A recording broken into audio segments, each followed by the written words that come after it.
देवघरात पाण्याचा कलश का आणि कुठे ठेवावा? श्रीमंत व्हायचे असेल तर हे नक्की करा.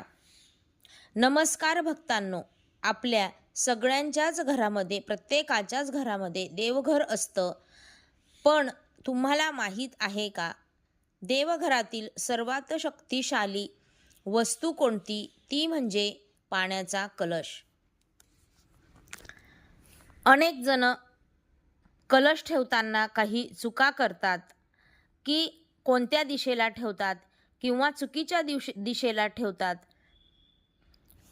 सॉरी, या पद्धतीने ठेवला तर पूजेचं फळ मिळत नाही.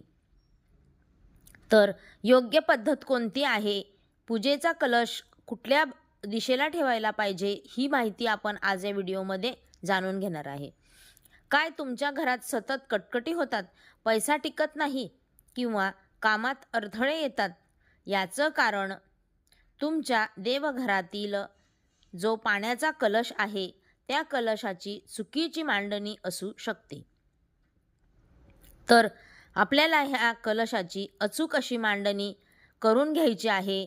तर आज आपण या व्हिडिओमध्ये मांडणी कशी करायची आहे कलशाची हे पाहणार आहोत.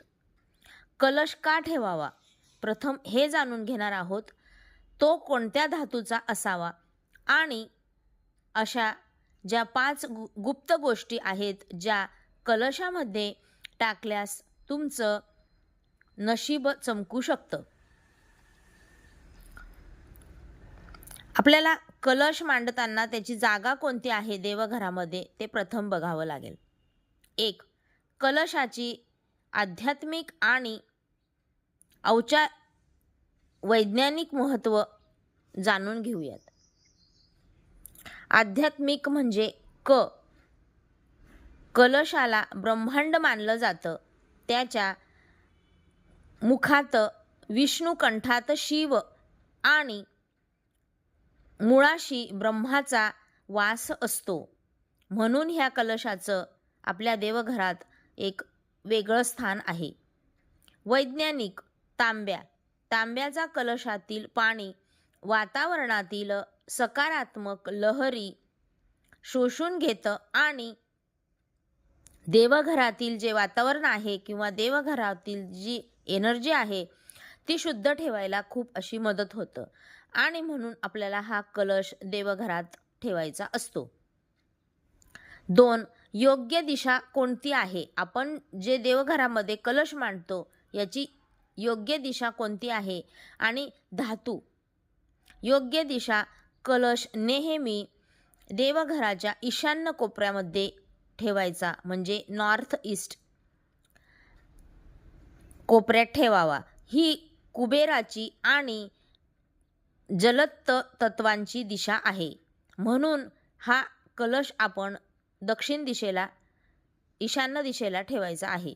धातू, स्टील किंवा प्लॅस्टिकचा वापर टाळा. तांबा किंवा पितळ सर्वोत्तम. त्यातल्या त्यात तांब्याच सगळेजण वापरतात आणि योग्य आहे. सोन्या चांदीचा कलश असेल तर अतिशय उत्तम, पण तो आजकाल आपण ठेवतही नाही. वाढता प्रभाव कलश. कधीही रिकामा कलश ठेवू नये, कारण तो नेहमी कंठभर भरलेला असावा. भरलेल्याला खूप महत्त्व दिलेलं आहे. आपल्या घरामध्ये भरभराट असायला पाहिजे, म्हणून तो भरलेला असावा. 3. कलशात टाकायच्या या 5 वस्तू. आपण कलशामध्ये कुठल्या कुठल्या वस्तू टाकायला पाहिजेत हे सुद्धा बघणार आहोत. कलशात पाणी भरल्यानंतर त्यात या गोष्टी टाका, म्हणजे आपला कलश पूर्णत्वाला जाईल. गंगाजल, जर आपल्याकडे गंगाजल असेल तर खूप उत्तम. शुद्धतेसाठी गंगाजल हे खूप पवित्र मानलं गेलेलं आहे. दुसरं म्हणजे अक्षदा, तांदूळ. समृद्धीची ती एक समृद्धी मानली जाते अक्षदा म्हणजे. एक नाणे, कॉईन, लक्ष्मी प्राप्तीसाठी. तिसरं म्हणजे सुपारी, गणपती बाप्पाच्या आशीर्वादासाठी. तिसरं म्हणजे तुळशीचे पान, विष्णूंच्या कृपेसाठी. 4. कलशाचा नारळ आणि दिशा.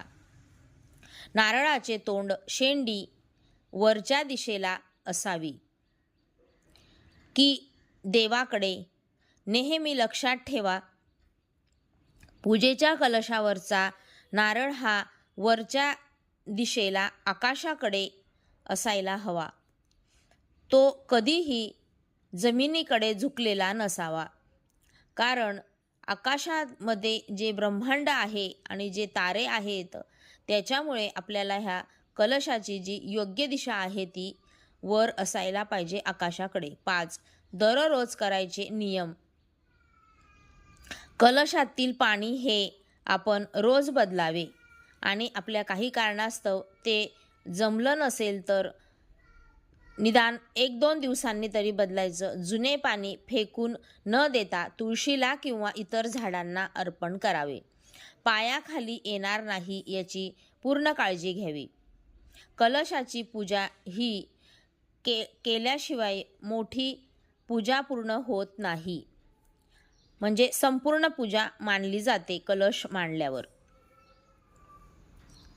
तर भक्तांनो, हा कलश मांडणीचा व्हिडिओ तुम्हाला कसा वाटला? प्रत्येकालाच माहीत असतं, तरीही पूर्ण माहिती देण्याचा प्रयत्न केलेला आहे. तर देवघरातील कलशाची दिशा तपासा आणि ह्या ज्या काही गोष्टी आहेत त्या तुमच्या आयुष्यात मोठा बदल घडवून आणू शकतात. अचूक मांडणी आणि कलशाची दिशा जर तुम्ही व्यवस्थित देवघरात कोणत्या धातूचा वापर केलेला आहे किंवा कलश कोणत्या धातूचा वापरतात, कमेंटमध्ये नक्की सांगा. आणि हा व्हिडिओ आवडला असेल तर इतरांना शेअर करा, लाईक करा आणि चॅनलवर नवीन असाल तर सबस्क्राईब करायला विसरू नका. श्री स्वामी समर्थ.